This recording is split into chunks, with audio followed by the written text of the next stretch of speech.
Hey, Nicole Hunstman from moderncosmic.com. So let's talk about solar returns. With Western astrology, we use three techniques, they're most commonly used at least, for forecasting. Predicting sort of upcoming themes and whatnot that may be presenting themselves in your life. First one would be transits, and that's looking at the planets that are in the heavens above us. It's just looking at them relative to the relationship geometrically to the planets in your birth chart. Secondly, and by the way, I have people ask me all the time, does my birth chart change? No, your birth chart always remains the same. It's like your DNA, okay? It's always there, but it's just like your DNA, it's being affected by its environment around it, in a sense, okay?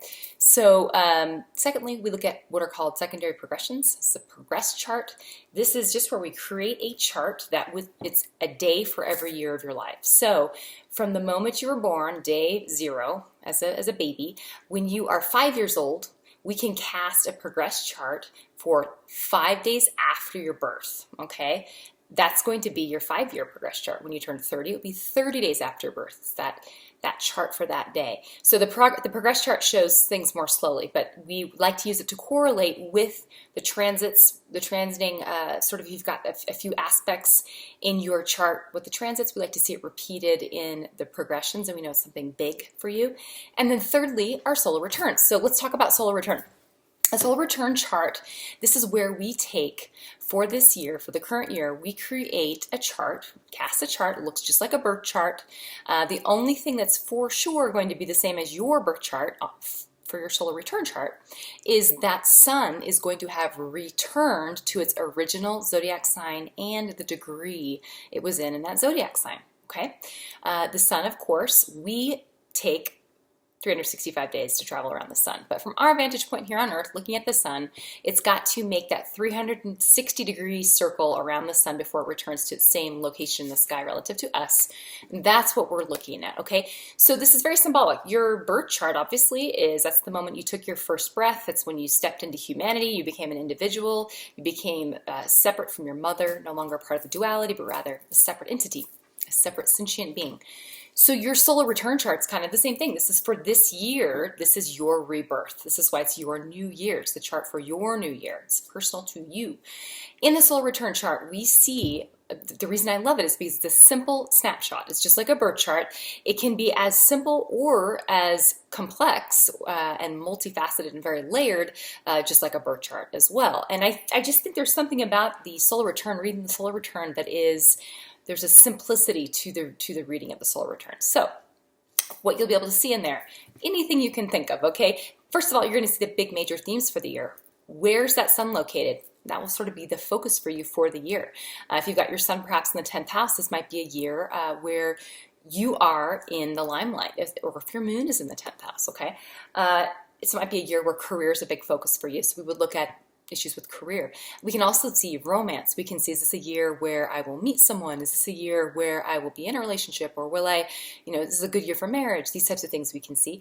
Of course, anything to do with lawsuits, we can see those things in the solar return. We can see medical issues, health issues, family issues, even mothers and parents and the health of the parents and our relationships, our siblings. Like all of this is in the solar return chart. So my clients, I read a solar return in a way that's very similar to a birth chart. We go through everything, but I also always like to know, what are you really wanting to focus on? And we will go a little deeper in that area. So if you've had a birth chart reading with me before, then you are eligible to have a solar return chart read. Otherwise, I have to do birth charts first because I have to know how you're built before I can see how that changes in time and space. A lot of my clients, I would say 70% of my clients who come for a birth chart reading come back to me within 2 weeks to get a forecast done.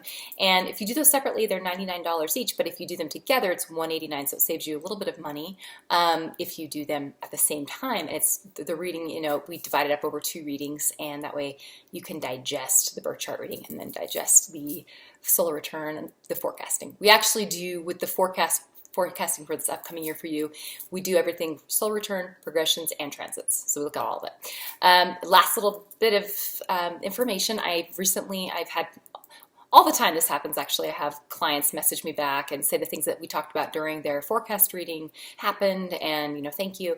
I had a great one recently where a friend of mine who just became a public speaker, he's a former professional basketball player, first deaf player in the NBA, but he and I did a podcast together, and so then after, a few days later, we did his birth chart, and then we also did forecasting for him for the year because he's got a lot of changes. He just left the NBA and is starting this venture, this new career. So we saw in there books, publishing that he was going to be getting published. We saw that there was someone very important that was supposed to be coming into his life on a particular date. And sure enough, that within a couple of weeks, he just out of the blue, I saw posted something about his book being on the bestsellers list on Amazon. A book that I don't think he was even necessarily, wasn't on the top of his priority list with his projects, and he sort of like advanced it and was successful. And then he met two people, not just one person, but two people on the specific day that we saw, and I had him write down. So it's kind of cool.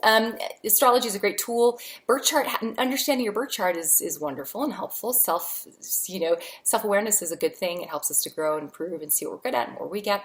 But where I think astrology becomes even more powerful is once you have that knowledge, that understanding, you can then see, well, what sorts of things will be happening this year for me? How will I be tested in these different areas? And so powerful tool, in my opinion. I think Soul Return is the most powerful tool as far as in my tool belt of forecasting tools.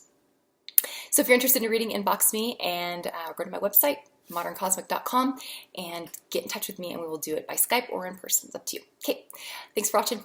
Have a nice day. Bye.